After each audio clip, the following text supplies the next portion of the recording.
Hi, I'm Andrea Anthony, and you're watching Eat, Drink, and Bake with Andrea. Today we're all about breakfast, so let's have some fun with it. We're going to do Huevos Rancheros, which is a Mexican meal. Its roots in Mexico. The farm workers would have their mid-morning meal of Huevos Rancheros, so we have a little twist on it, but that is such a comforting dish, and we're going to make that today. Then we move on to French toast made with challah bread, and we're doing warm cinnamon spiced apples and a triple berry compote with rose water essence. We finish off our breakfast with some fit fine wine Prosecco with orange and cranberry juice. So let's get started.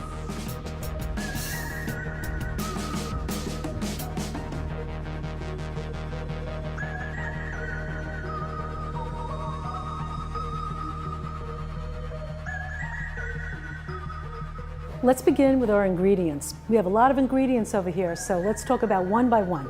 We start off with a little bit of olive oil, and we have some shallots, we have red onion, we have garlic. We move on to jalapeno. We have some green peppers, not red, can't be substituted. You need to flavor those green peppers. Cilantro. We have our chopped tomatoes and a little bit of chicken broth. And then our spices will be cumin, salt, pepper, cayenne. Cayenne for heat. Now, I'm going to say that's optional because this sauce does have a lot of jalapenos in them. So if you don't like that extra bite, you can omit the cayenne pepper. Then we move on to our black beans. These have been rinsed, drained, and you can see that they're not starchy at all. So we have our black beans. We're going to flavor them with a little bit of cilantro, salt, pepper, and a little bit of cumin. Then when we come down to our assembling our rancheros huevos, we're going to use flour tortillas. We're putting our black beans on top, a little bit of sauce, which we'll be making, and we have our shredded cheese. Now you can buy any cheese you like. You can use cheddar, Monterey Jack. They even have Mexican blends, which I'm using today, which work really nicely in this dish. A little bit of cilantro for our garnish, sliced avocado, and we have sour cream. Let's get our sauce going first, and then we'll proceed along with the recipe. Our pan's been heating up a little bit. Let's put our olive oil in there.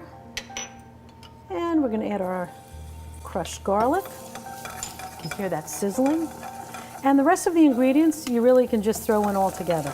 So we have our shallots, we have our red onion. If you like white onion, you can use that. Vidalia, yellow onions, whatever you prefer. Okay, we're putting in our green pepper, a jalapeno. Get the rest of that in there.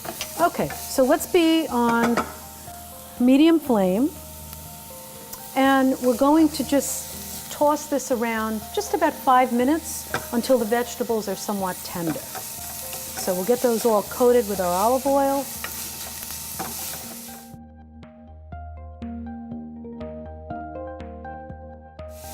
Those aromas, beautiful. Absolutely, this is a great dish. And it's so easy to make. The sauce takes 20 minutes tops. We're going to saute it for about 5 minutes. We add the rest of our ingredients. It simmers for about 15 minutes, and you're done.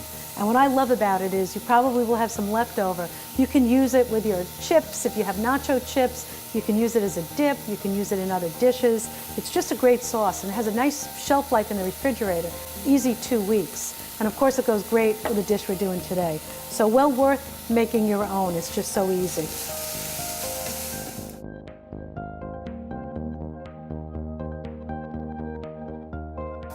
We're looking good here. So now, time for our chopped tomatoes.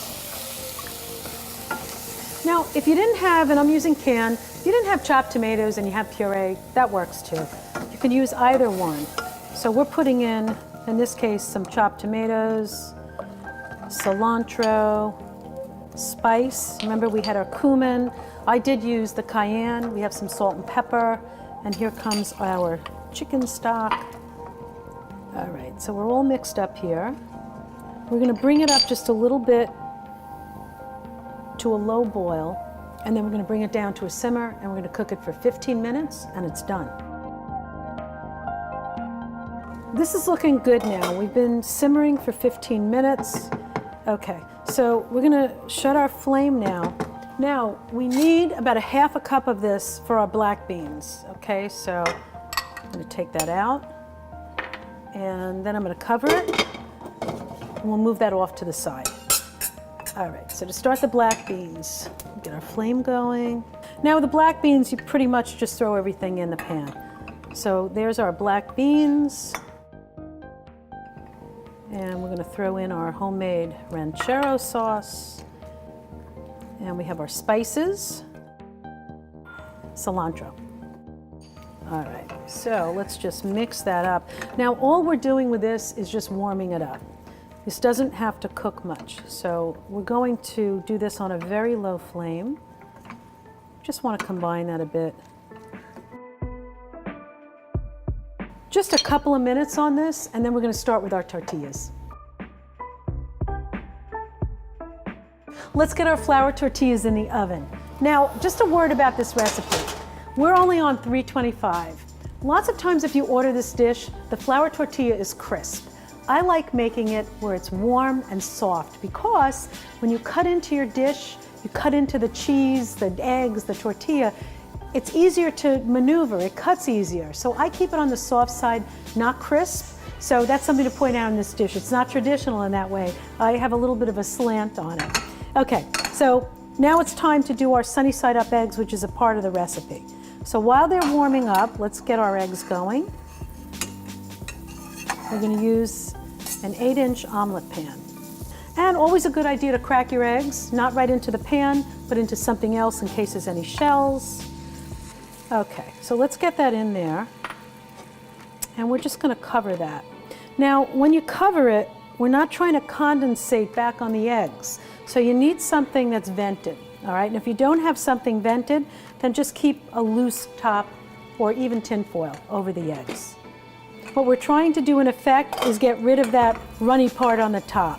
But they are sunny side up, so we're not flipping the eggs. By keeping the lid on, it's gonna help the heat to disperse and just cook the top just a little bit. And remember, these going in the oven, which I didn't mention, so they will cook a little bit more. Okay, so take a peek. That's what we're looking at, okay? Somewhat cooked, but not completely. And we don't want those egg yolks cooked all the way. So they're still nice and sunny side up. So let's go over to the counter and let's start assembling our Huevos Rancheros.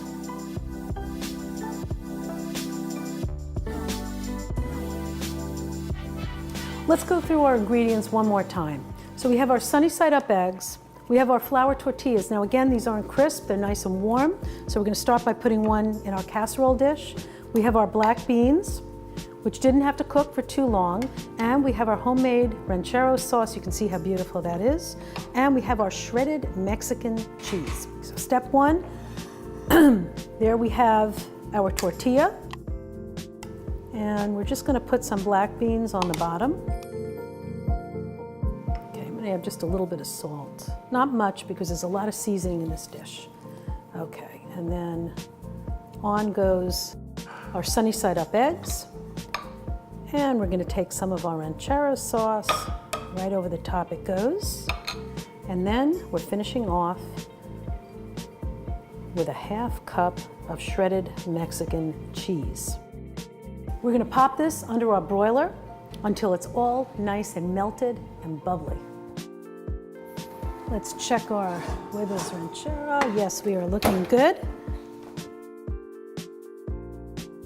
So we have all of our cheese melted nicely, and we can put a little bit of sour cream on top.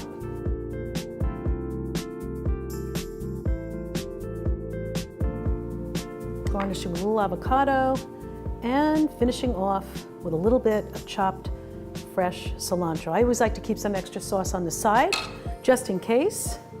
And there we have it, Huevos Rancheros.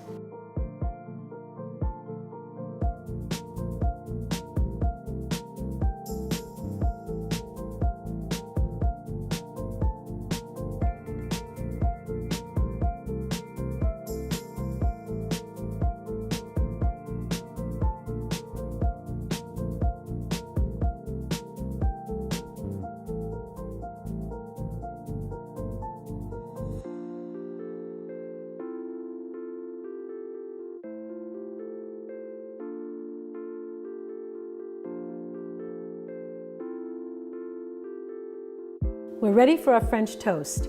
Now, this is basically a simple recipe, but I will tell you that French toast, very temperamental. So let's talk about our ingredients first. We have our challah bread, which I feel is the best bread to make French toast with.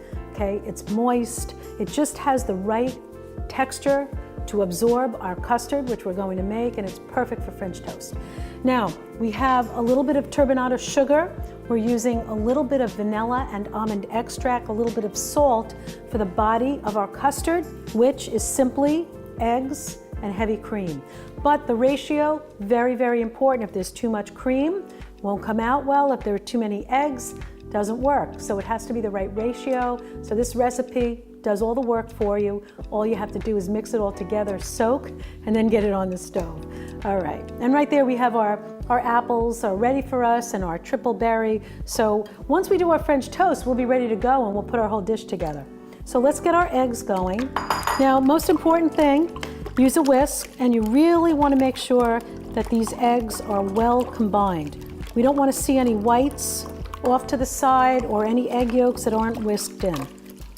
We're going to really get some whisking going and get some air in there. We want them to be nice and fluffy. When you see them starting to get foamy, we know we're close. This takes a little bit of a couple of seconds here. You see those little bubbles starting to form? Really give them a whisk. Okay, good. Now we're simply adding our heavy cream. Now a word about the cream. You don't have to use heavy cream. You can have a mixture of half and half, heavy cream, heavy cream, milk half and half. 1.5 cups of whatever you decide to use is what's the most important thing, because these ratios are right where they should be. Before we put the custard in the pan, let's add the final 3 ingredients. We have our turbinado sugar, we have a little bit of kosher salt, and a little bit of almond and vanilla extract. Now that's what our custard should look like. Everything is really well combined. It's nice and creamy, and it's ready to go. Okay, French toast. You want to make sure that you're somewhere about 3/4 of an inch to an inch thick, not less, not more. That's the range that works. Actually, I think what we're going to do is let's put our custard in here first. Okay. Now you probably have to do this in stages. Okay, so start with, and again, the loaves will vary, so you may be able to get 4 sometimes, 3 sometimes. We're going to start with 2, okay, because that seems to be a nice fit. Now, there's a lot of controversy as to how long you should soak the French toast. I will tell you this, when you're soaking the challah bread, you need about 10 minutes on the average. I don't think it's necessary. Some recipes say for 3 hours, some I've even heard overnight. Not necessary. However, I would not just dip them, flip them, and then get them on the stove. That's not enough time, because the perfect consistency for French toast should be a little crispy and brown on the outside and almost like a custard on the inside. That's what we're shooting for. And if you don't soak them long enough, you won't have that consistency. We're going to let them sit just a little bit. We'll start at the stove and we'll get them going in a few minutes.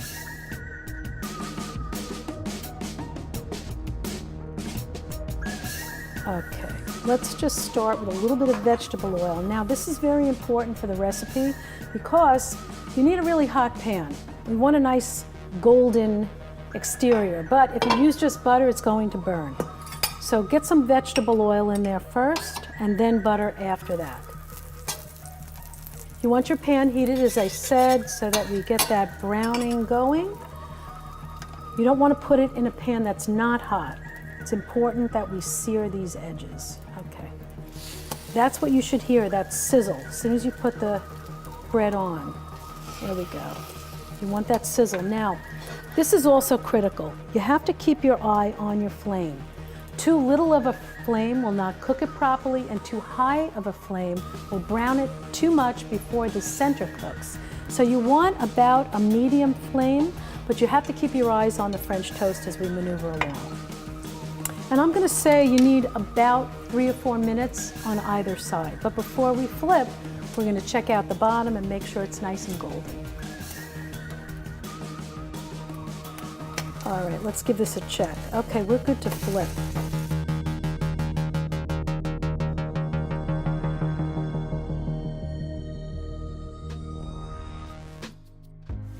Now this one's a little bit unevenly cooked on this side. Still flipping it, but what we will do is probably flip it one more time just to get it uniform so it's a little more golden. You're going to find that on your pan. Certain parts of your pan will cook at different rates, so you have to jockey around a little bit, but that's okay. I promise they come out perfectly delicious. All right, let's let that cook a little bit more.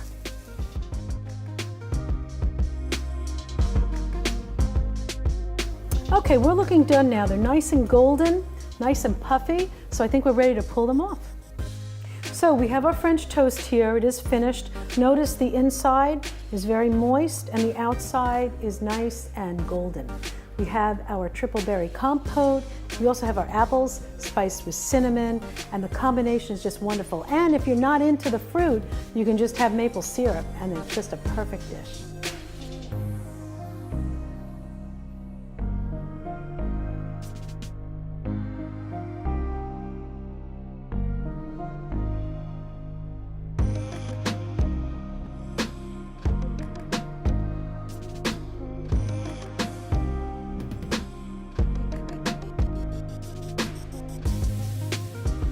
Our next recipe, cinnamon spiced apples. Now I've started cutting these, as you can see, and they're slices, but let me show you my little trick for apples. Now this is a pink lady. You can really use any tart apple that you like. I've used Macintosh, I've used Granny's, pink ladies I happen to like. You know, anything but a red delicious. Those really don't make for good cooked apples, but pretty much anything else. So whatever apples you can get a hold of, or whatever apples you have in your house, work well. So you can see I'm just peeling off the skin, keeping my paring knife as close to the edge as I can, as close to the skin. And we're just sort of peeling that off. I find this easier than using a peeler. Of course, if you have an apple corer, that works the best, because not only does it core, but it peels as well. But not everybody has that, so I'm going to show you how to do this really easily. So we're almost done here. Now, lemon, water, and apples. These actually have been soaked in lemon and water so that they won't brown. But truth being said, it's absolutely not necessary to do that. They look a lot better, but if they turn brown, really doesn't impact the recipe at all. The only time that I would say you have to do that is if you have a cheese board and you're serving sliced apples and you don't want them to look brown. But for the purposes of this recipe, not really necessary. Okay, so here's our Granny. Okay, now I'm going to show you, if you overshoot it a little bit, just take your knife and just give it a little bit of a turn, and you get that core right out. Okay. So we're just going to get that peel off. And this is a great recipe. It's so simple. It's sort of like apple pie without the crust. I mean, we have some brown sugar, we use apple cider or apple juice, a little bit of lemon juice, cinnamon, a little bit of salt, and just some flour and butter to thicken it up a bit, which is basically an apple pie. So it's a great recipe, and it's so comforting, and it smells great. I actually have made it when I'm having a snack attack, but I don't want to eat a piece of pie. So if I have some apples around, I'll just toss all these ingredients together, and you know, it's a nice dessert. You can put whipped cream on it. But for our purposes today, we're using this for our French toast, and it just goes really, really well with that. So, okay, so once we do that, now we're dealing with something that looks like this. You're going to use your knuckles as a guide, keeping the fingers pointed in, and we get our slices. Okay, very simple. Another reason why I like cutting it and then taking the peel off, they're sort of ready to cut into slices. And as you can see, it really goes fast once you get that peel off.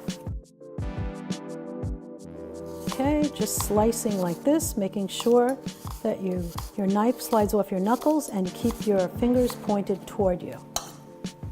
And we're starting out with about 6 apples. And in this case, I used 3 pink ladies and 3 grannies.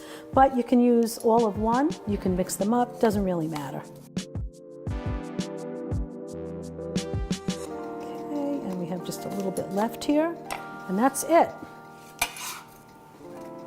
All right. So what we're going to do now, we're going to move over to the stove, and we're going to get our apples going. first we're going to start with our butter, and our pan's been heating a little bit. So we're going to start that melting, and let's just get our brown sugar going in there. Okay, we're just going to kind of break that up a bit. Okay, so we had our apple juice. You can use apple cider as well, and a little bit of lemon juice. And we're just going to stir that until it combines.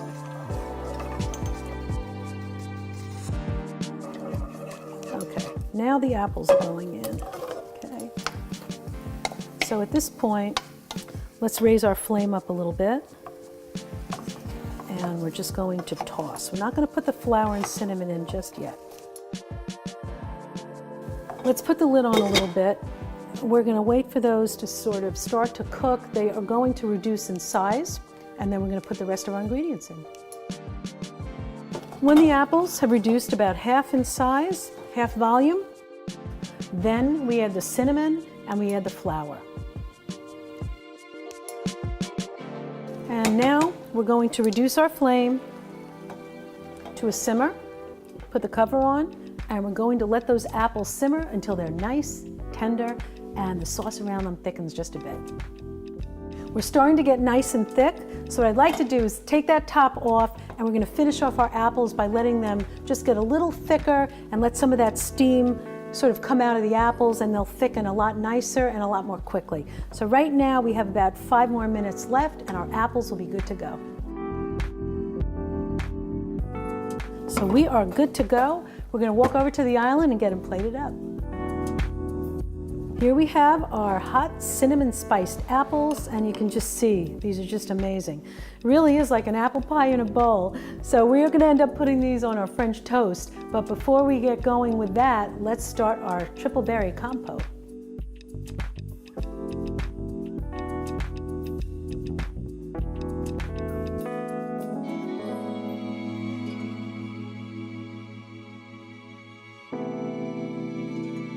Time for the Triple Berry Compote. Now, as I say, triple berry, so we have blueberries, raspberries, and strawberries. You can use any combination you like as long as you get 6 cups of berries. So if you wanted to make this a blueberry compote, that's fine too. It works with blackberries, works fine for the recipe. And I will tell you, these are fresh, but I have used frozen product as well, and they come out just as good. So it's a really versatile recipe, and I make it all year round. I love it. Now, what I'm adding, a little bit of rose water to the recipe. It adds just a hint of a flavor that's very subtle, but it just seems to complement really, really well with our berries. So I always like to add that. And we have honey. No sugar in this recipe, we're using honey. Now, in my case, I'm using raw honey, which has been unfiltered, but you can use any honey that you like. It works very well, and again, an extremely versatile and very easy recipe.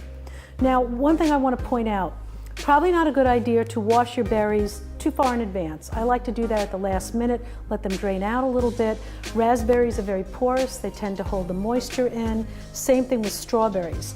Now, one thing I will point out though with strawberries, when you do wash them, you don't want to hull them first, because by taking this out, you've actually given a little bit of a hole in the berry for water to get into, and it kind of waters them down. So we're going to wash all of our berries first, and then I'm going to show you how we cut our strawberries. So let's move over to the sink, and we'll get our berries rinsed off. Now you see I've combined the berries all together, not a problem, okay? We will put them all together before they go in the pot, so you don't have to wash them separately. So we have our berries here, and we have our whole strawberries there. And now we're going to let them sit just a little bit to drain. You can help them along by tossing them a bit.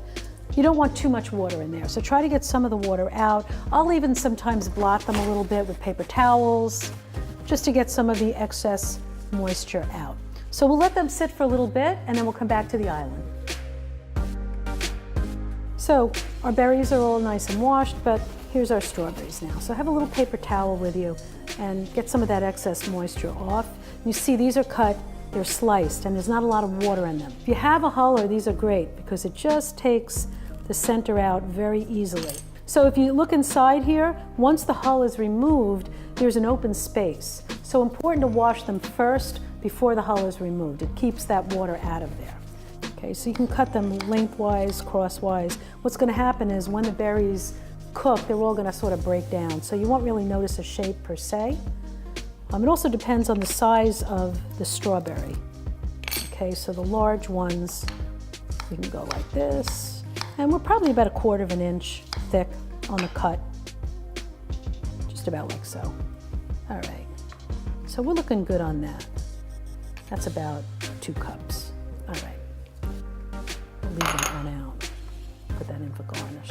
Okay, so here's all of our berries, our triple berries, our honey. Now what we're gonna do is walk over to the stove and pile them in a pot and get them going. We have our pot, it's been heated a bit, and in the berries go. Okay, and then in this recipe, we're adding honey. And we don't need to put any flour or butter in this recipe. We have that nicely mixed. The heat from the pan has melted the honey. Now, as with our other recipe, we're gonna put the lid on first. Let's bring our flame up just a little bit. We're gonna get those to a rapid boil, and we're gonna bring it down a little bit, let them simmer. Toward the end of the recipe, we'll take the cover off. Okay, so see where this is at this point, kind of foamy on top. At this point, we're gonna lower our heat a little bit, and we're gonna take the lid off. And now we're going to let it continue to cook. And as it cooks, it will thicken a bit. Now we're gonna skim off some of that. That's the acidic part of the berries, but not just yet. Okay, so that's about the right flame. We want a simmer going, not too much of a rapid boil. And if you can just kind of view that, that's what we're looking at. Just a simmer like not a rolling boil. All right, we got a few minutes to go, so let's let that do its job, and we'll check back in a few minutes. We're at the point now we're going to skim a little bit. Now you see this white foam? I'm just gonna take the top off, so have something handy that you can just move that into. And we're just gonna roll our spoon, slide it around the top here, just getting some of that foam out. Give that another stir. Now time for the rose water. Okay, just about a teaspoon. And we're gonna mix that in. Now we'll simmer for another couple of minutes. We'll turn off our heat, and then we have to let it thicken. Our breakfast is complete. We have our Huevos Rancheros with our homemade rancheros dressing. We have our French toast, which is beautifully golden, and we have our Triple Berry Compote to go along with it, and also cinnamon spiced apples. And we can always use our maple syrup. If neither one appeals to you, you can sort of mix and match as you choose. And the best way to finish it off is with a Prosecco Bellini, and we're using Fit Fine wine today, accompanying this dish. Let's pour a little bit in there. See how nice and effervescent, such a nice color. And what we've done is we've mixed orange juice and cranberry juice. It makes a perfect Bellini with this dish. You've been watching Eat, Drink, and Bake with Andrea. Please follow me on social media at Eat, Drink, and Bake. And for more information about my spice line, you can visit eatdrinkandbake.com. And remember, it's all about great food, step-by-step recipes, and making time for our friends and family. Cheers.